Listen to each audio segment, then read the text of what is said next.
argue that our response to what is currently happening does not align to these policy values, which we have committed to on paper. We could also think about healthcare and social security.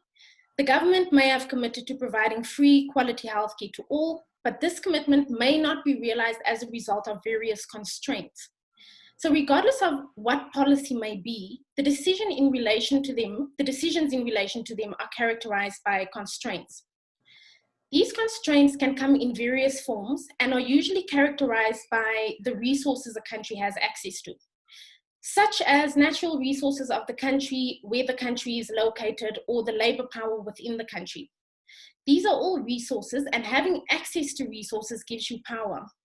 The amount of power you have will also determine, to what extent you can implement policies successfully.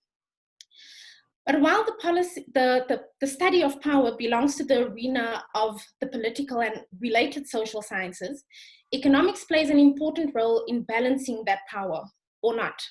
So a simple definition of economics is that it is the study of how society uses its limited resources to satisfy unlimited wants and needs. Within that definition, there are three important terms. The first being limited resources, the second wants, and the third needs. Important to note, though, is that money is not necessarily considered a building block of an economy or a valuable resource. It is a medium of exchange. So it is simply a way for us to set relative prices or indicate the value of a resource within an economy. We can refer to it as a resource as far as it provides us with the ability to purchase other valuable resources, but it has no intrinsic value. So in other words, if it loses value, it just becomes a piece of paper. If you think about a different resource, like gold, for instance, you can use it as a medium of exchange. So in other words, you can swap it out for something else that you need. If you don't want to do that, you can alternatively wear it as a necklace or a ring. So it has intrinsic value. But back to the three important terms. I've already referred to some limited resources. The ones I have mentioned so far are natural resources, the location of a country, and the labor power within a country. Possession of natural resources are what most industrial economies are built on today. And whether these resources are theirs or taken from other countries is a conversation for another day. A country's location could also be important. Some countries exploit their locations for economic benefit, such as Singapore. Singapore has exploited their location, and they are now one of the biggest trade hubs in Asia. Lastly, labor power is what some Asian countries have used to build their economies. We could think about China, for example, who have built their economy on labor. Wants and needs are exactly what they mean. If you think about your wants and needs, you may need food and water to survive, but perhaps you want to take away instead of the bread you have at home. To balance these wants and needs, we need to make choices. Because our resources are limited, we need to trade off these choices against one another and choose the one that will have the most optimal outcome. These sort of principles can be applied to various levels within a society, at the individual level, the household level, the country level, the regional level, or even the global level. So thinking about this at the household level, resource constraints can come in the form of money which comes into the household. And again here, acquiring that money, a medium of exchange, could be based on your access to other valuable resources. So for most of us, that would be labor power. We use our labor power and we get remunerated with money, which we then use as a medium of exchange for other valuable resources. So in a household, someone would need to decide how the money that comes into that household will be spent to satisfy as far as possible the wants and the needs of the various members within the household. So needs being things that we require to survive, food and water, and wants being things that household members desire. So entertainment could be thought of a want, for example. Similarly, at the global level, resources are limited. There is a constant depletion in the resources which humanity needs to survive, and this needs to be balanced with the wants of humanity. This is especially true for non-renewable resources, and the climate crisis is an example of this. Here we need to decide as a collective how we want to change our behavior to sustain our resources for as long as possible, assuming we are interested in the survival of future generations.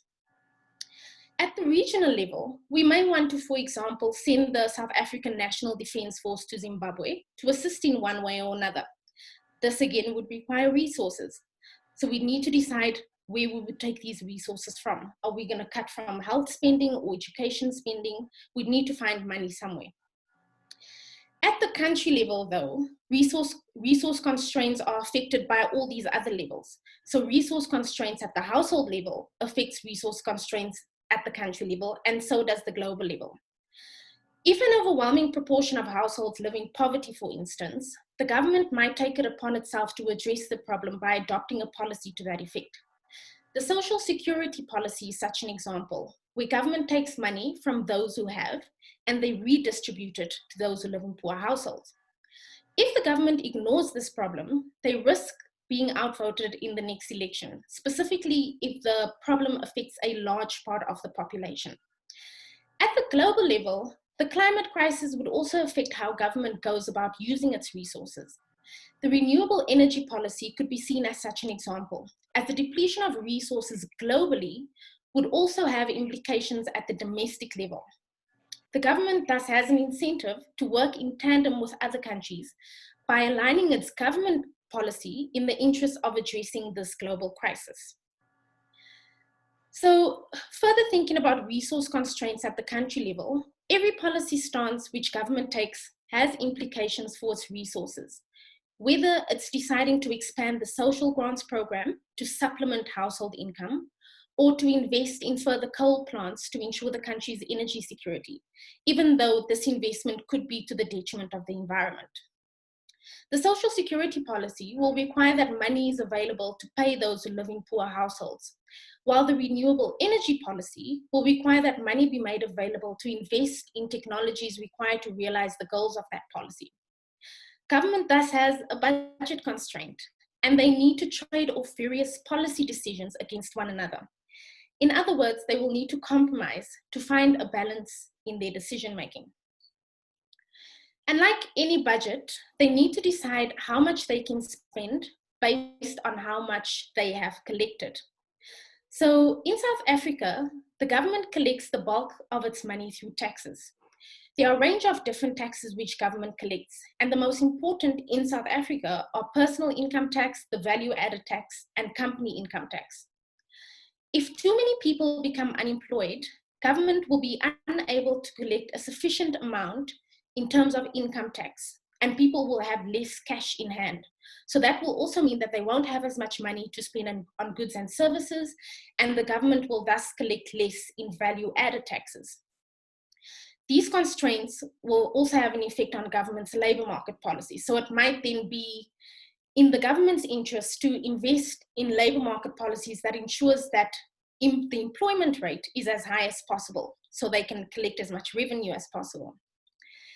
Based on how much revenue they collect, they can decide on their spending priorities. But just like you and I, they need to make compromises between what they think is important at a particular time. So in a nutshell, and like us, they would need to borrow if they do not have enough revenue to cover all their expenses. So in a nutshell, you can think of government as a household, and whoever is in charge of that household will have the most say over the distribution of the household's resources. But it is also in the interest of that decision maker to keep the peace within the household.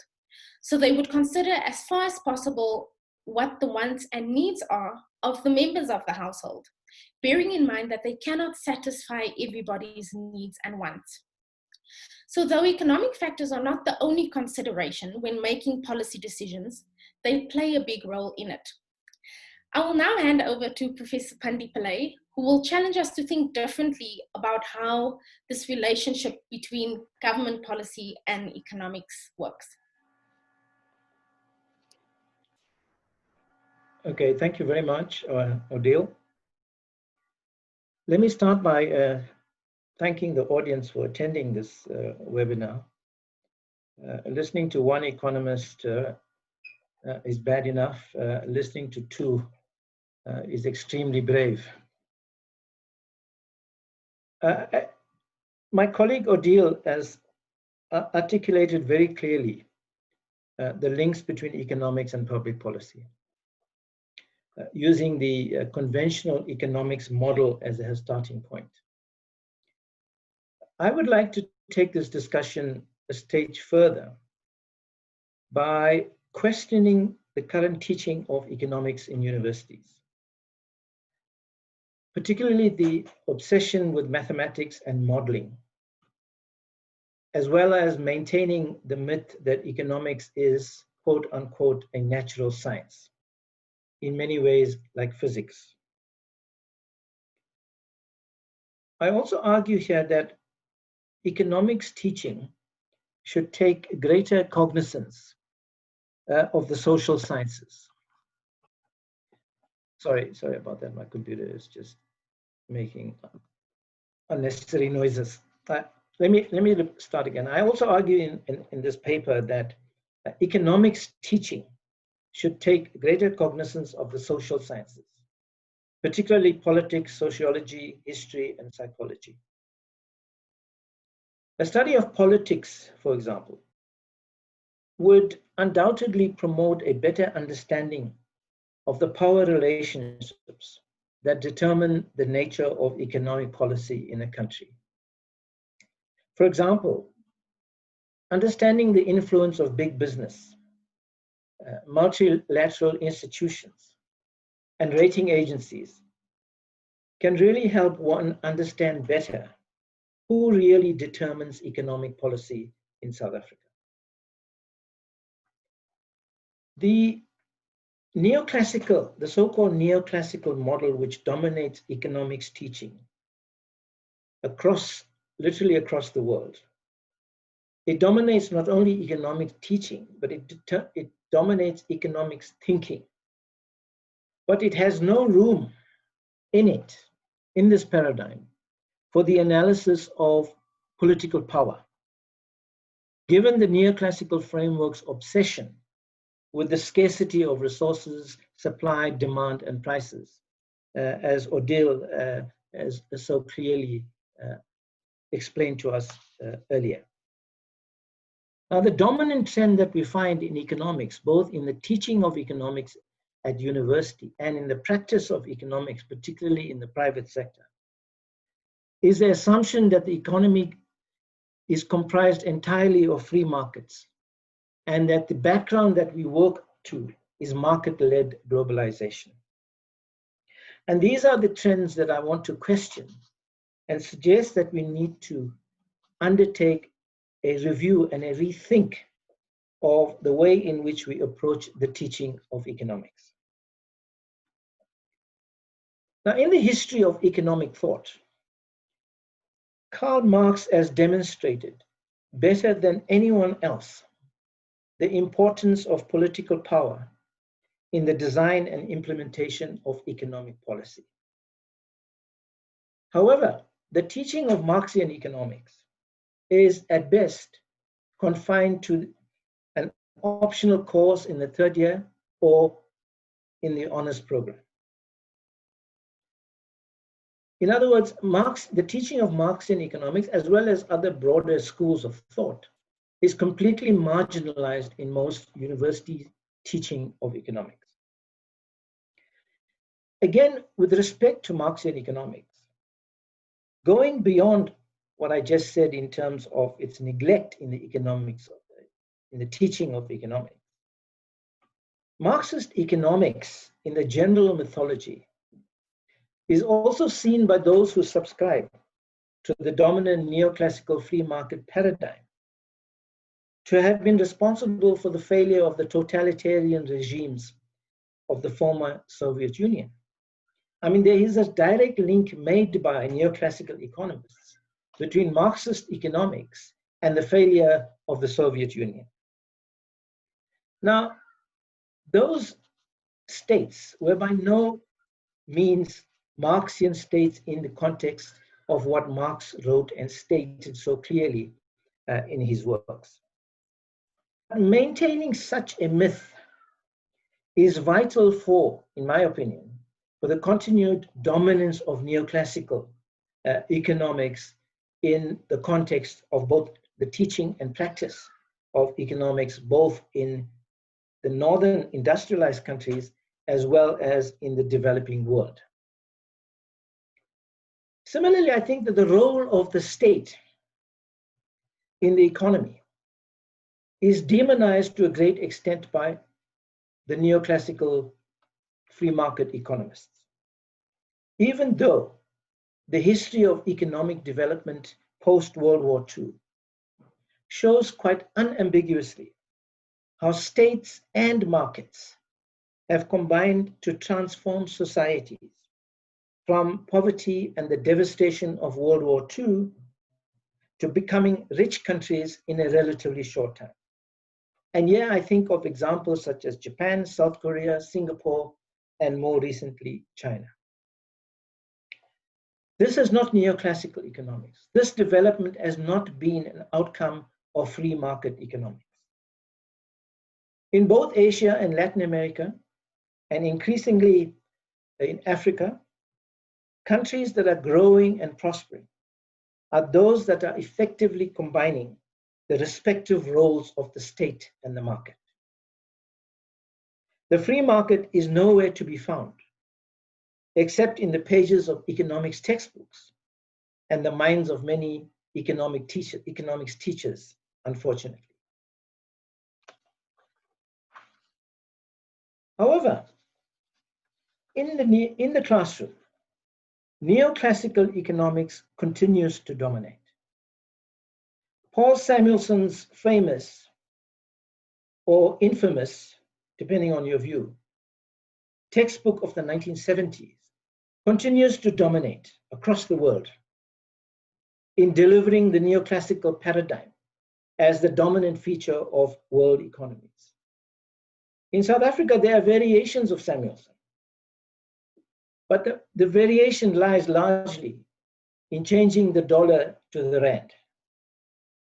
The message, however, across all our textbooks is essentially the same, and that is one of free markets, scarcity, and the efficiency of the private sector. At the same time as the neoclassical framework is being pushed down students' throats, powerful societal forces continue to press the case for the free market across the world. In the USA, for example, there are well-endowed right-wing think tanks, such as the Heritage Foundation. In South Africa, we have what is, in my view, the rather pathetic Free Market Foundation, and more recently, the now inappropriately named South African Institute of Race Relations, who have abrogated to themselves the role of defending neoclassical economics and everything associated with it in South Africa, including an often passionate defense of the private business sector and its obscene concentration of wealth, all in the name of the free market. Now, neoclassical economics claims to be more like physics than any other social science, because it is able to make, quote unquote, hard predictions. The analytical tools available to economics and economists are indeed very impressive. Models, equations, regressions, and statistics. Indeed, not only are they very impressive, they are very intimidating to other practitioners of social sciences. And the absence of these quantitative tools in sociology, history, philosophy, and psychology, for example, condemns these disciplines, in the view of the neoclassical economist, to an inferior status to economics as perceived by the standard neoclassical economist. And I think in this context, an important question is the following. How has economics managed to create such a position of authority compared to other social disciplines? For one, it is without doubt the most influential of the social sciences, certainly in the view of the private business sector, but also increasingly with governments and bureaucracy in both the industrialized and developing world. And of course, South Africa, especially post 1994, is a classic disciple in government of the neoclassical economic framework. I think a major reason for the dominance of economics lies in its ability to attach numbers to mathematical symbols. It enables economists to make quantitative predictions. Of course, whether these predictions are correct or not is never explained later. Of course, this is not true of all economists. When many eminent economists across the world have complained of the overuse of mathematics in economics, but few of them have shown how this overuse has inhibited broader thinking about the economic development of nations. And it is these simplistic models of the neoclassical economists which often pass for gospel amongst financial journalists, business economists, lobbyists, and politicians, whom we unfortunately encounter in the media, on television, when we have a bad sense of timing and switch the TV on, and there somebody is rattling to you about how efficient the neoclassical model is working in South Africa. However, the outstanding feature of these models, as I said earlier, is that they are rather simplistic to the extent that they exclude the important influence of power and certainty in shaping economic outcomes. Now, I think internationally, the authority of orthodox economics derives from what many authors have described as its opacity, lack of transparency.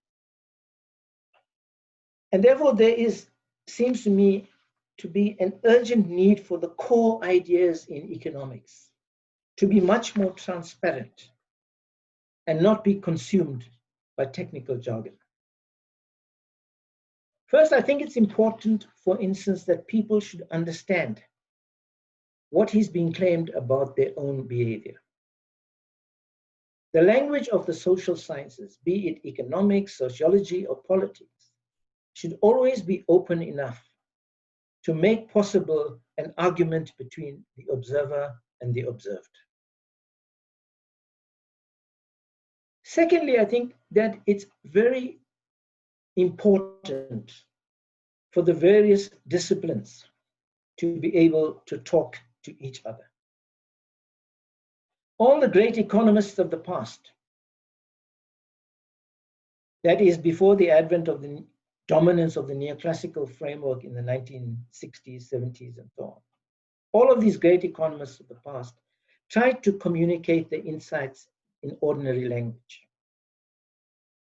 But the majority of today's economists normally talk mathematics to one another, with little concern for a greater understanding, for example, of the relationship between economics and the broader political economy.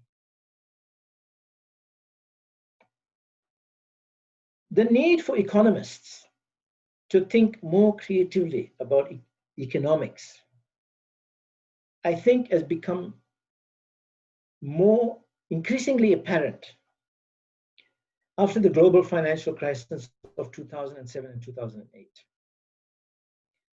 Very few economists predicted that crash. And students, economic students and observers of economics have rightly asked, what is the point of studying economics if it cannot tell you what is going on? Nor can it offer policies to prevent events like this happening. And I think we have to link this failure to understand such events to the dominant methodology prevailing in economics at this point in time. Neoclassical economics has developed a peculiar method for studying the economy, and the use of any other method is not regarded as quote unquote economics.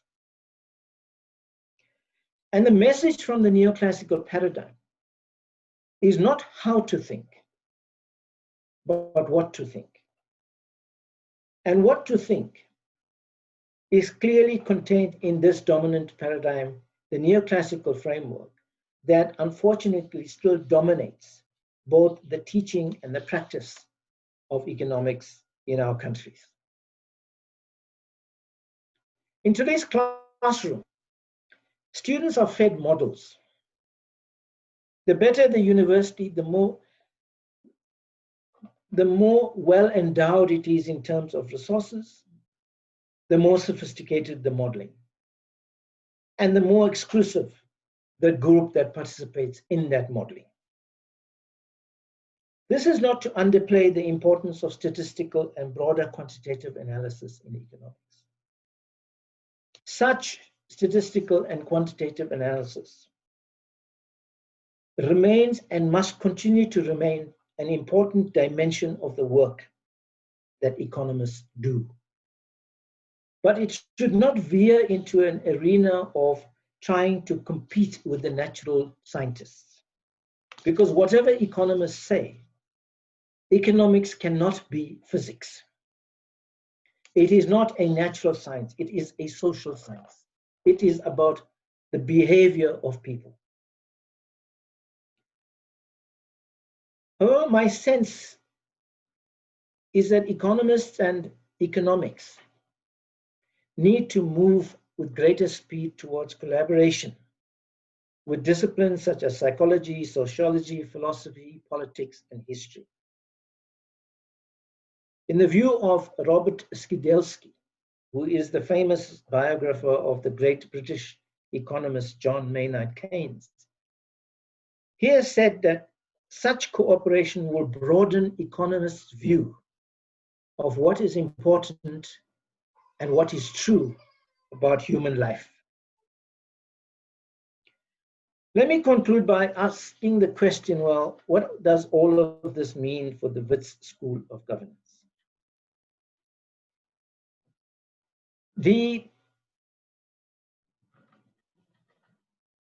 As someone famous said, we should not leave economics to economists alone.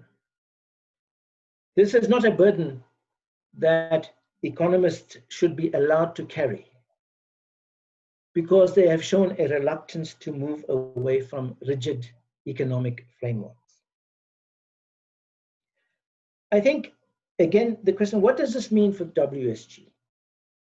I think given our multidisciplinary nature, it seems that we are ideally placed to do at least two things.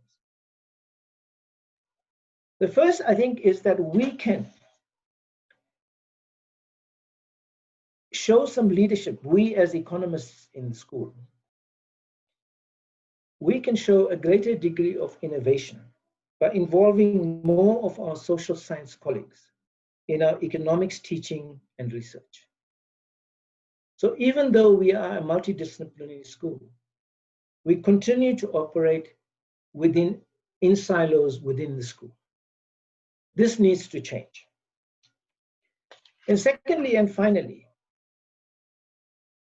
I think we should, as a school, examine the feasibility of a research project for a new economics, building on the work that is already taking place in the North, including such sub-disciplines as heterodox economics, feminist economics, and the so-called new economic thinking. Thank you very much. That's where I shall stop. And I guess we're open for questions. Yes. Prof. Pundy, I'll read out one of the questions to you in the Q&A. And just also remind everyone else that you can post questions in the Q&A or in the chat. So this person says, Professor Pillay, clearly you are against neoclassical economics. Fair enough. What isn't clear is what do you stand for or advocate? It seems like you are leaning towards Marxism or at minimum it's child socialism.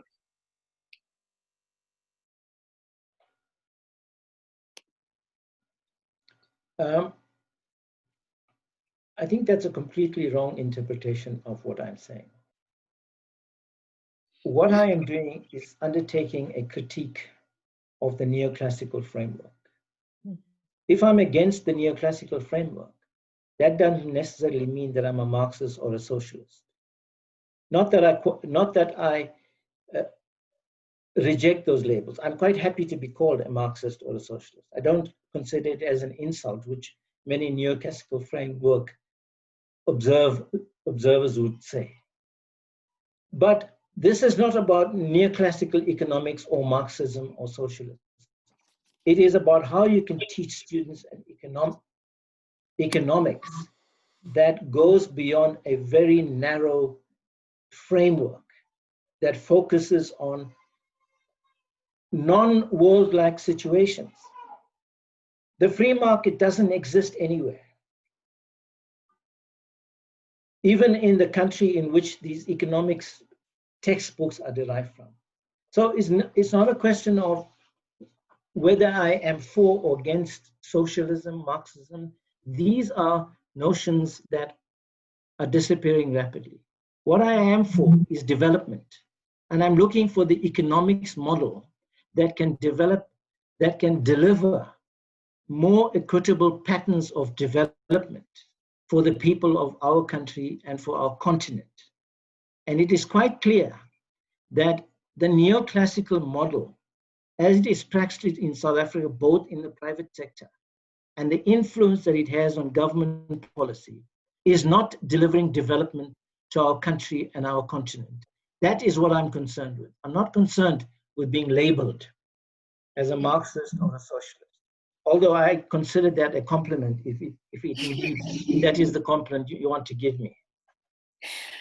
Okay, thanks, Prof. Pundy. So there's another question here that I think I'll take a stab at. Would one be correct to say that every government is caught between the choice of whether to pursue an expansionary policy versus a contractionary fiscal policy or stance? So I think, like, from my perspective, the problem with our fiscal policy is the way it's designed. So it relies sort of heavily on the labor market. So we can see it in our revenue model and also in our social security model. So in terms of our revenue model, our main income sources are personal income tax and value added tax. So you're relying on people to be in employment so you can collect that personal income tax. And then you're relying on people to have cash in hand so you can have that value added tax. And then our social security framework doesn't actually cover people who are in employment. So the assumption is that you need to work, and if you don't work, then you need to sort yourself out, because our social security program only covers people who are really not able to work. So pensioners, children, and then people with disabilities who aren't able to work. And I think that's really the catch-22 for our government, is the design of those two things. Because our labor market is not delivering what it should. Our unemployment rate is really high. So that means government is not collecting the revenues it should be collecting. And then it's not spending on the unemployed. So yes, I think you have to make a choice between those two. But for us, it really, do we have a choice? I mean, if they don't do the expansionary fiscal policy, for example, through EPWP, other sort of employment initiatives that government sponsors, then people are left unemployed. And then the social security policy also doesn't cover them. So yes, I would say that they're caught between a rock and a hard place there. Prof. Pundy, I don't know if you want to add anything or if I should read out another question for you. I think you can move on. Yeah, thanks. Okay. So quantitative easing, what's your standpoint in the context of South Africa? I'm wondering whether are you talking about Dosto Ledwaba? Is that the same question? Because there's a question about the independence of the central bank. I was wondering if we can't link those two.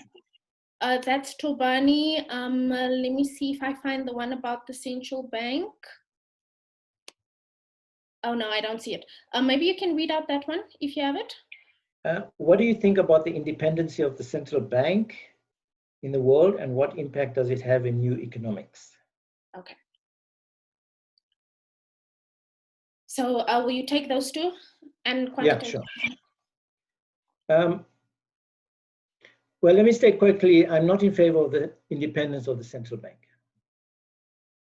because I think it leads to a separation of fiscal and monetary policy. You need fiscal and monetary policy to work much more closely together. So I think that it links to the question about quantitative easing, because the central bank is rejecting the notion of quantitative easing because it quite correctly claims that that's not its job. Its job is price stability.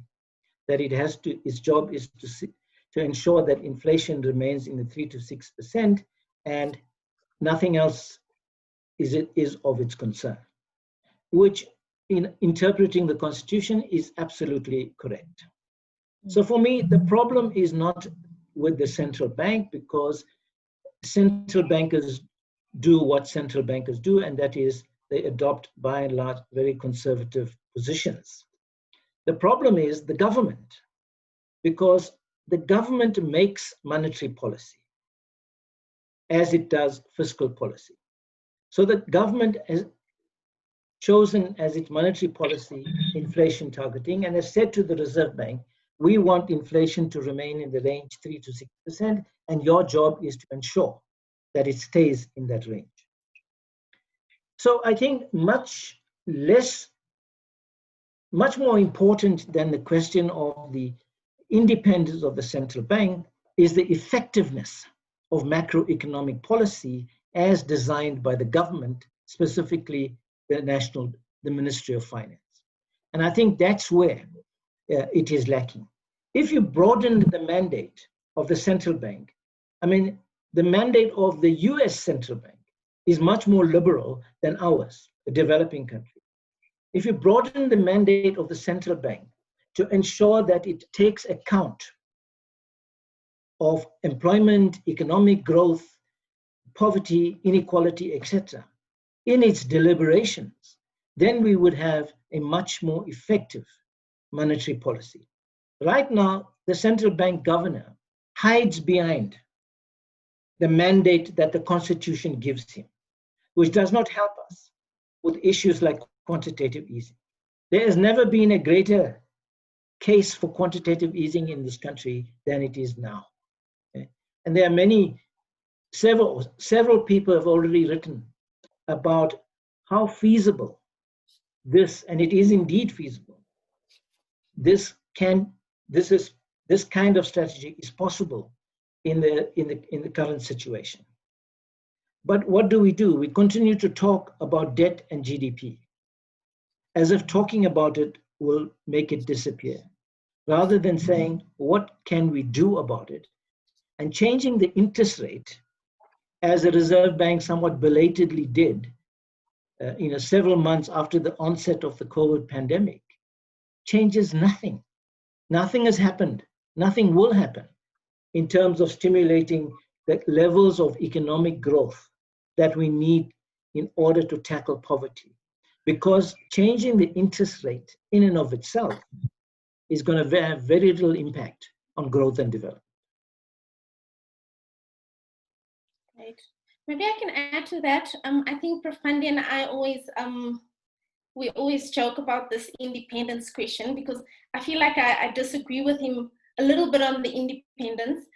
So I am of the view, and I know there are all these other social issues that need to be addressed, and we need to have the, convergence between monetary and fiscal policy, but we also don't want politics to get involved in the bank, right? So in debates about the, sort of nationalizing the bank, whatever, people have said, it could sort of end up being like a piggy bank for the ruling party or the government, who's the government of the day.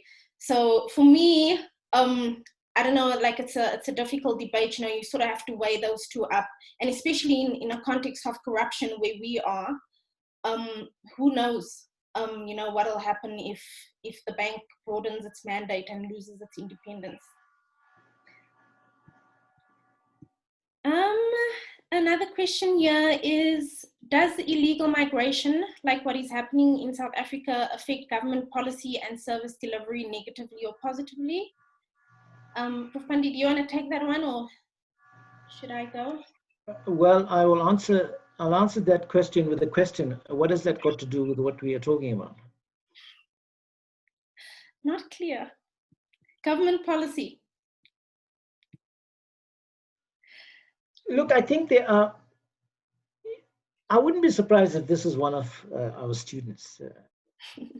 There are two things that strike me, and I don't want to generalize, but I would say that over the past decade of teaching civil servants, you know, quite senior civil servants, it does strike me that there is a great similarity between the new elite in South Africa and the old elites in South Africa. And their prejudices are so much like the prejudices of the old elite. So you ask them, what are the problems in South Africa? Illegal migration is always at the top of the list. I was once told that there are 8 million Zimbabweans in South Africa. So I said, who's left there? Only Robert, because Robert was still alive then, and maybe his wife. So I am not sympathetic to these arguments that illegal migration is responsible for our problems. I think we should rather reflect on the role that these countries played in our liberation and see this as something, as a debt that we have to repay, both to the region and to the continent as a whole. Now, I don't know whether it's a satisfactory answer, but Kamantha didn't tell me I have to give satisfactory answers. Odile, I just want to check, can you see Millie's questions right at the top? Millie Krabber, yes, I can. Okay. So yeah, there's one for Prof. Pundy again, advocating for paradigm shifting the teaching of economics. If so, where should be the starting point, and when and how soon should this begin? I just want to read another question that is related to that. It was briefly mentioned how there has been a shift in the northern hemisphere away from the neoclassical mantra of economics to more heterodox approaches. Prof. Pundy, can you offer insight into why the academic and administrative structures of the South African universities seem to be hesitant to make the shift? It has been said a lot of this has been driven by the private sector training traditional economists for employment. In what ways are our universities limited by the private sector?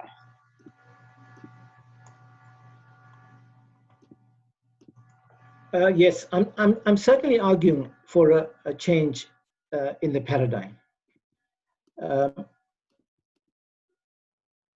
The extent to which this is possible in the short term is quite debatable, because it's quite easy to blame the private sector for a whole lot of things. I think they are culpable in determining the agenda, but they have willing participants in the universities. Too many of the teachers of economics are bound to the neoclassical paradigm. And the issues of heterodox economics, behavioral economics, Marxist economics are peripheral. This is a nice thing to do, but what we really want you to know is have a good understanding of neoclassical economics, because that is what matters. And unless we are able to change this, and I think that we cannot look to the government in general, the Treasury in particular, and the Department of Higher Education to have any role in this, because all of them subscribe to the current neoclassical model.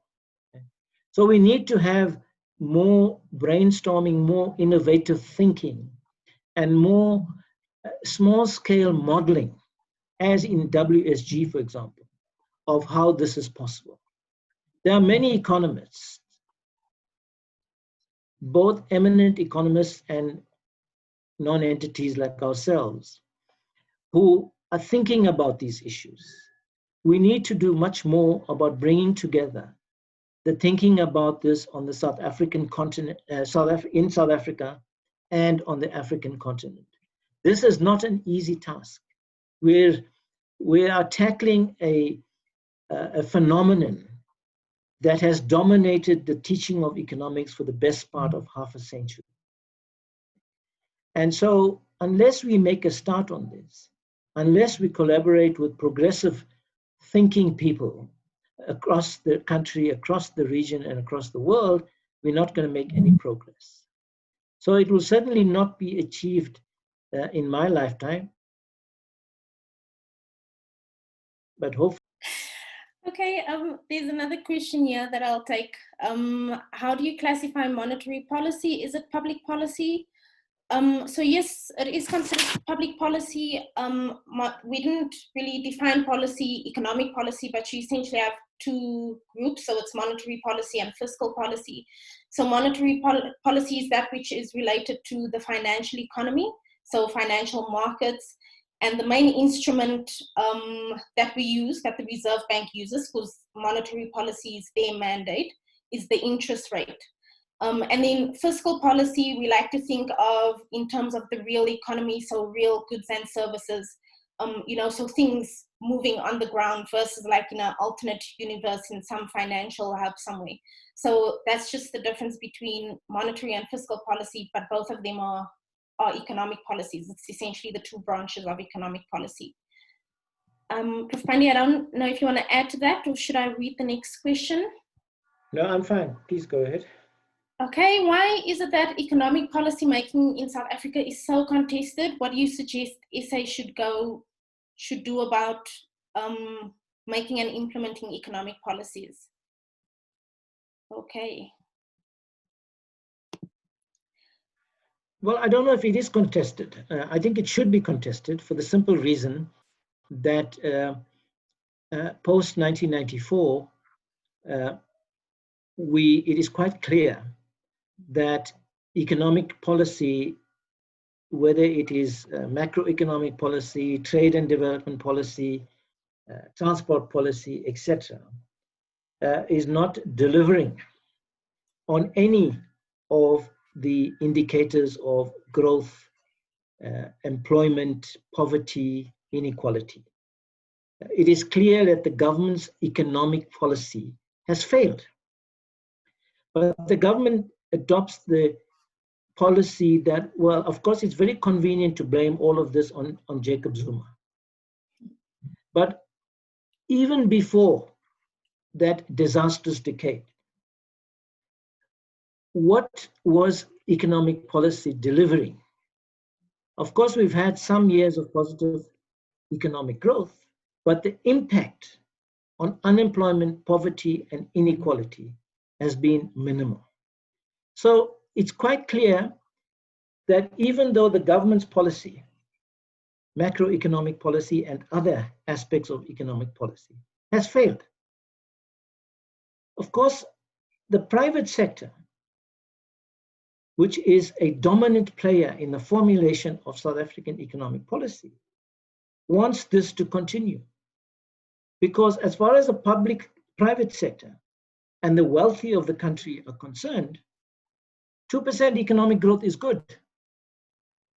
Because if I were Nicholas Oppenheimer or Patrice Motsepe, 2% growth is fine because I have so much money, increasing it by 2% is great.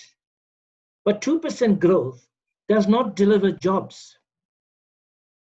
It benefits those in the top 10% of the population, those of us who are insiders of the economy, those of us who are in the formal job sector. It doesn't benefit the outsiders, the poor, the unemployed, the destitute.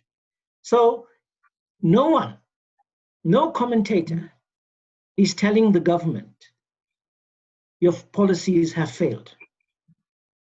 and I don't see anybody from the government here, so I hope somebody will transmit this message.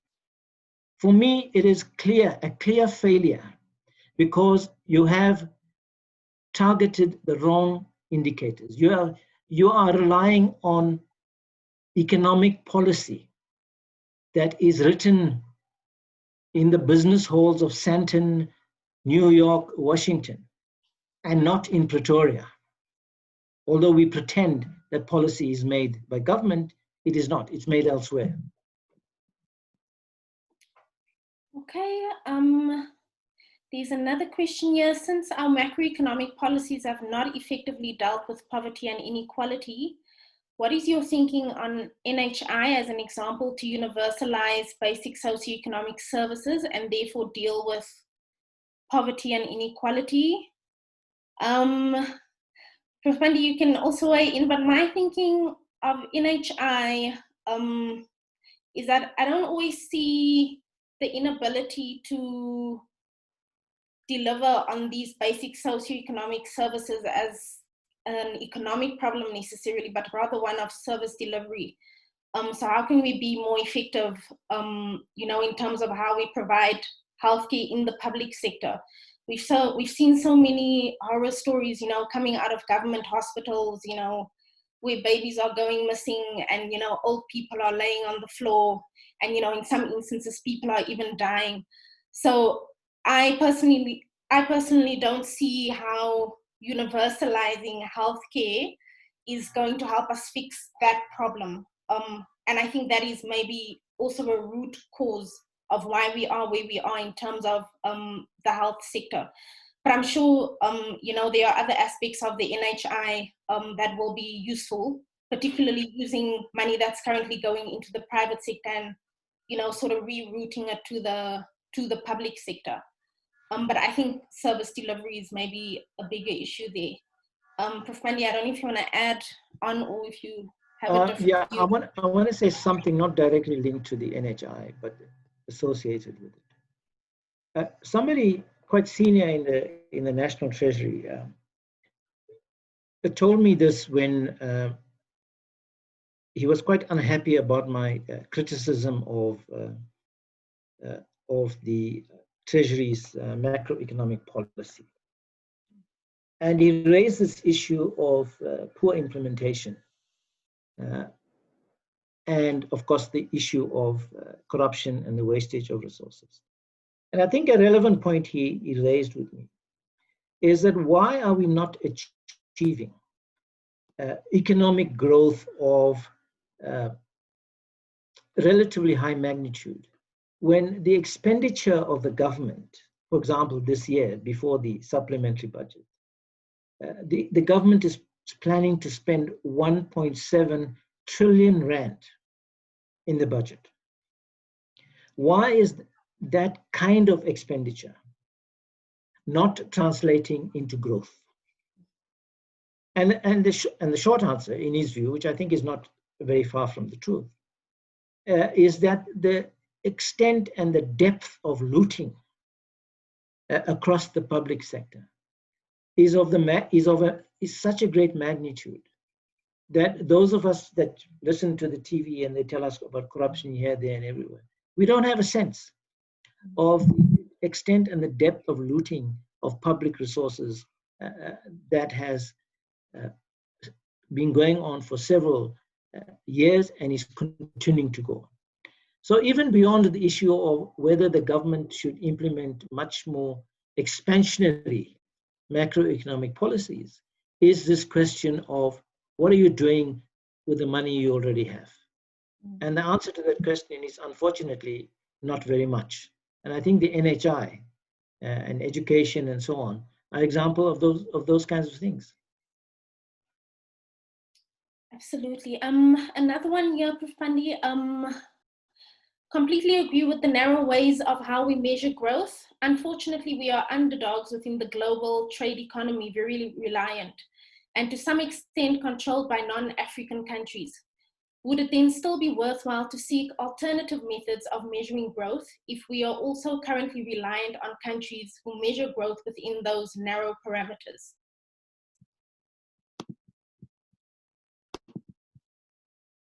Is this for me? Yes, it's for you. Well, I think we mustn't be caught in this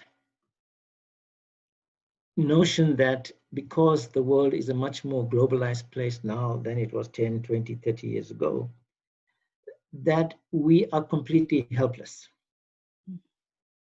Many other small economies have grown, have developed over the last half a century in spite of these things. So, of course, you have to take into account that you're a global player, but there is much that you can do from within in terms of bottom-up development strategies, for example, in terms of using the resources given to municipalities in a much more efficient way that they can grow, that they can contribute to growth and development. So the private sector and international agencies play this globalization card too often to try to imbibe in us the notion that you are just one of many players. You have to play according to the global rules. You have to be fiscally disciplined. You have to keep your debt down. You have to borrow less, etc. And all will come right. Maybe not in your lifetime, maybe not in your children's lifetime, but sometime in the future. We have to reject this myth of helplessness. And it is possible for internally driven development strategies to offset some of the challenges we face as a small economy in a big globalized world. Right. So there's one more here. I agree. Development is good. Look at socialism or Marxism will not give you what you are looking for. They are as much fairy tales as neoclassical economics is. Maybe I'll just comment on that. You can add, Prof. Pundy. So I think the point is, to sort of find a balance between our system that we operate in, capitalism, and those systems that are on the other extreme. And I think there are countries that do this quite well. And even in our case, although our economy is not great, we do have a lot of socialist elements within our economy. So if, for example, our health spending, our education spending, those have a very sort of socialist vibe about them. But I think some of the Nordic states do this quite well, the social democracies. There's a way of looking at how, you can sort of merge those two systems together. But of course, they didn't start from the low base that we started. We're almost out of time. Prof. Pundy, I think this looks like it's more of a comment than a question. As long as any policy is pro-poor, it is meant to raise the ordinary South African standard of living. It will reduce disparities in our society and give equal access to resources to all our people. I don't care how that policy is arrived at. These are but tools of analysis and should be viewed as such. We should not have sentimental attachment to any of them. And yes, education should, as all-encompassing as possible, should be, I suppose. Prof. Pundy, I don't know if you have any last comments. No, I can't disagree with the last statement, but I think that in response to the earlier question, I think it's important to move away from these isms, whether it's capitalism, socialism, etc.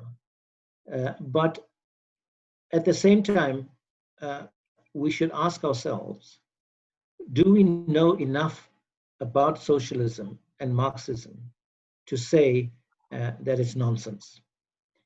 Because as you have just cited the examples of the Scandinavian and other Northern European economies, they have taken the best of socialism and the best of capitalism to create their social democracies, which are amongst the richest economies in the world, but it's wealth with equality.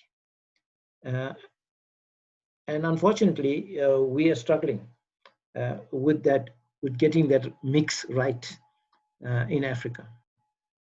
But thank you very much. I thoroughly enjoyed this. Perfect. Thanks, Prof. Pundy. Thanks, Kamantha. Do you say something or do we say goodbye and wait for next week's invitation? No, I just want to thank everyone for joining us for the session. Next week, we will be focusing on M&E. So we look forward to having everyone. Thank you, Prof. Pundy, for your time, and Odile for taking what was like, half an hour of Q&A today. Very nice. Thank you. Perfect. Thanks. Bye. Thank you. Bye.